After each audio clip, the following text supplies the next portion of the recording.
Estábamos hablando de los niños y ahora vamos a hablar de los adultos mayores y tenemos a Juan José Ochoa Jaramillo, nos acompaña hoy, él es gerontólogo, muy preocupado también por los adultos mayores y yo creo que hay un tema muy importante que nos debemos hacer la pregunta a todos y es cuando estamos llegando a una vejez cada vez en número más alta, cuando nos morimos a los 100, a los 105, ¿cómo estamos trabajando desde hoy lo que será nuestra vejez futura?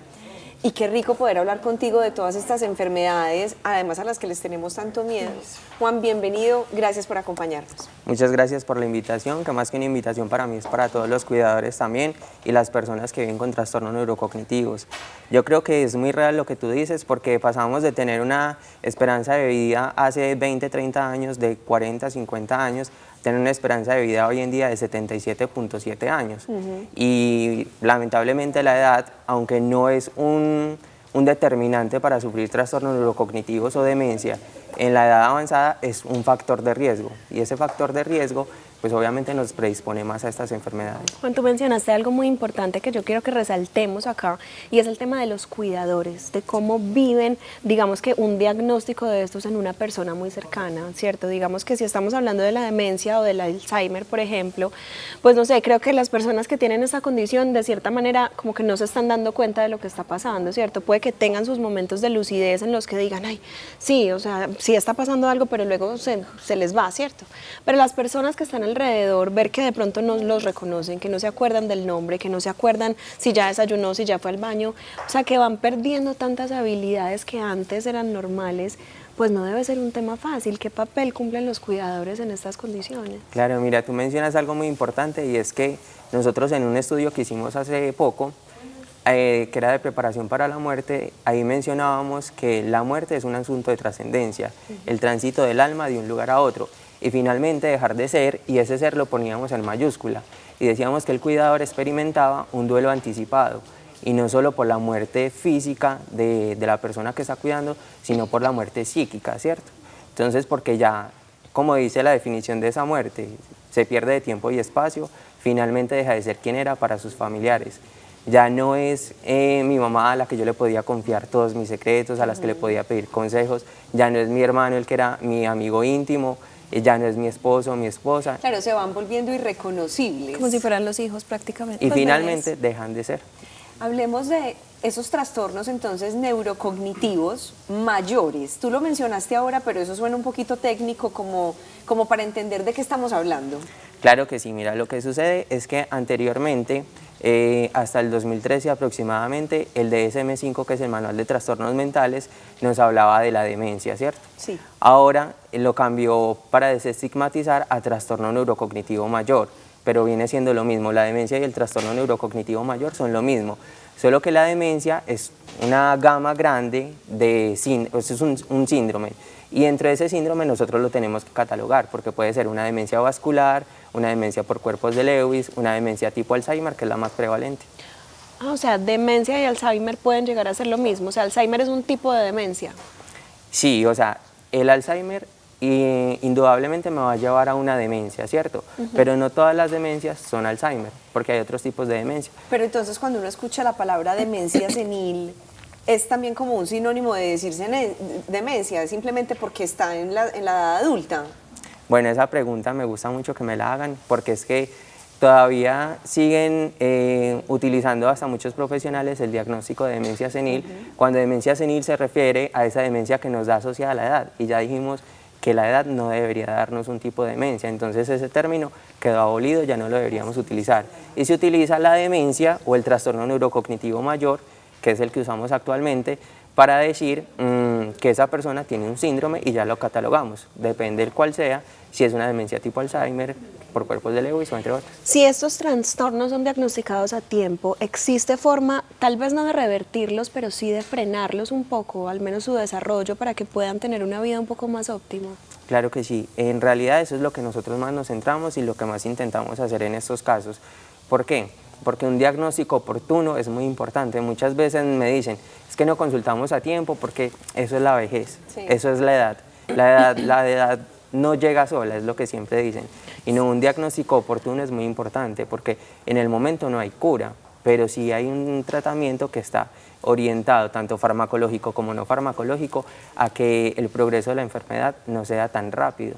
Juan, pero entonces, ¿qué factores de riesgo pueden existir y podemos presentar todos que terminen degenerando un tipo de demencia de este tipo, ya que lo que tú nos dices es, no es necesariamente normal que todos desarrollemos una demencia cuando estamos mayores? Claro, mira, lo que pasa es que acá en Colombia tenemos una particularidad, es que tenemos la población a nivel mundial más grande con enfermedad de Alzheimer de origen genético, que genera la enfermedad entre los 30 y los 45 años.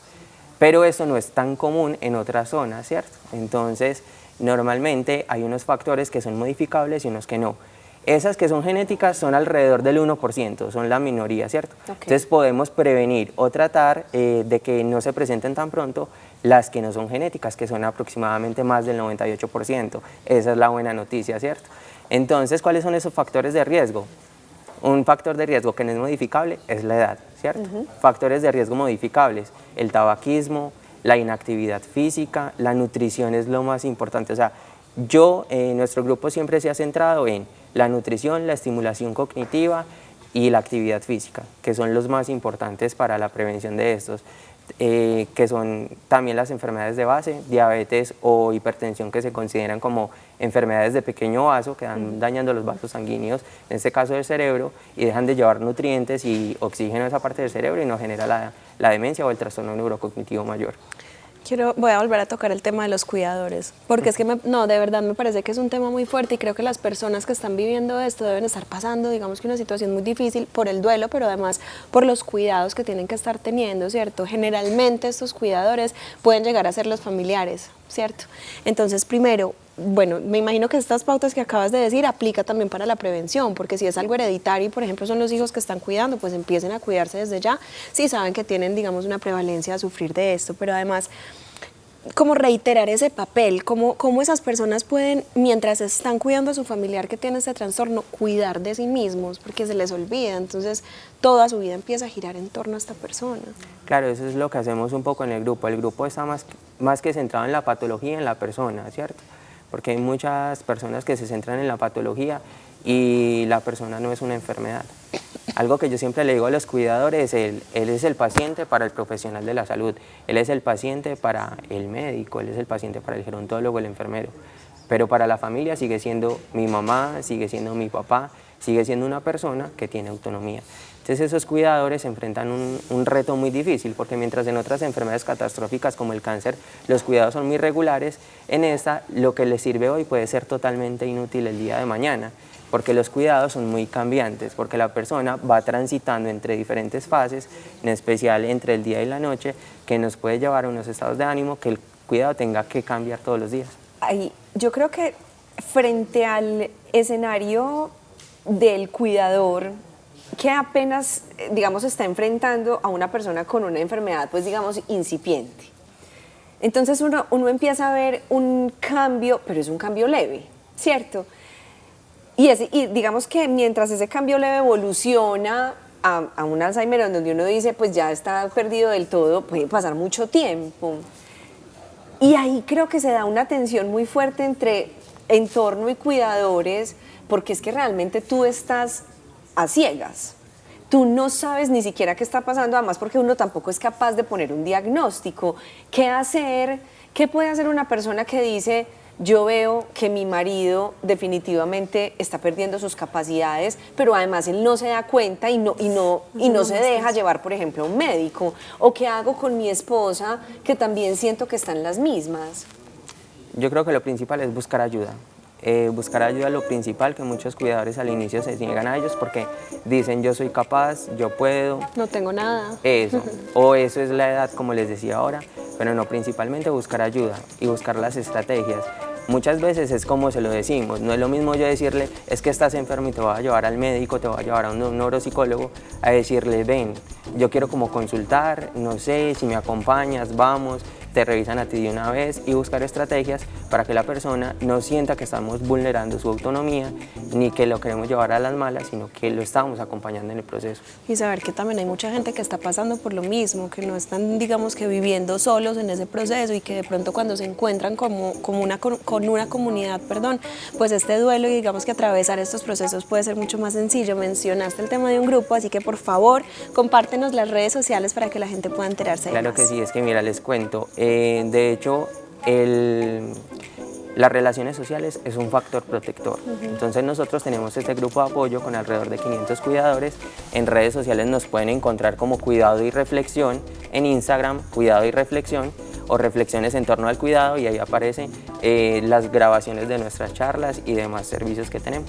Ay, pues Juan, muchas gracias. Todo esto Qué gratis maravilla. para los cuidadores. Ay, no, buenísimo. Interesantísimo. Sí, este tipo de temas yo digo que siempre vale la pena repetirlos una y otra y otra y otra No, vez. además que creo que pudiéramos hablar de 1000 cosas más. Total. El síndrome del ocaso, cuando ya llega el burnout. No, pues es que no. Hay mucho más. Y Olguita, pues se despide de todos ustedes, que los quiere y que los ama, pero prefirió una arepa de chocolo, una tortilla de chocolo. Ahí van viendo su nivel de compromiso.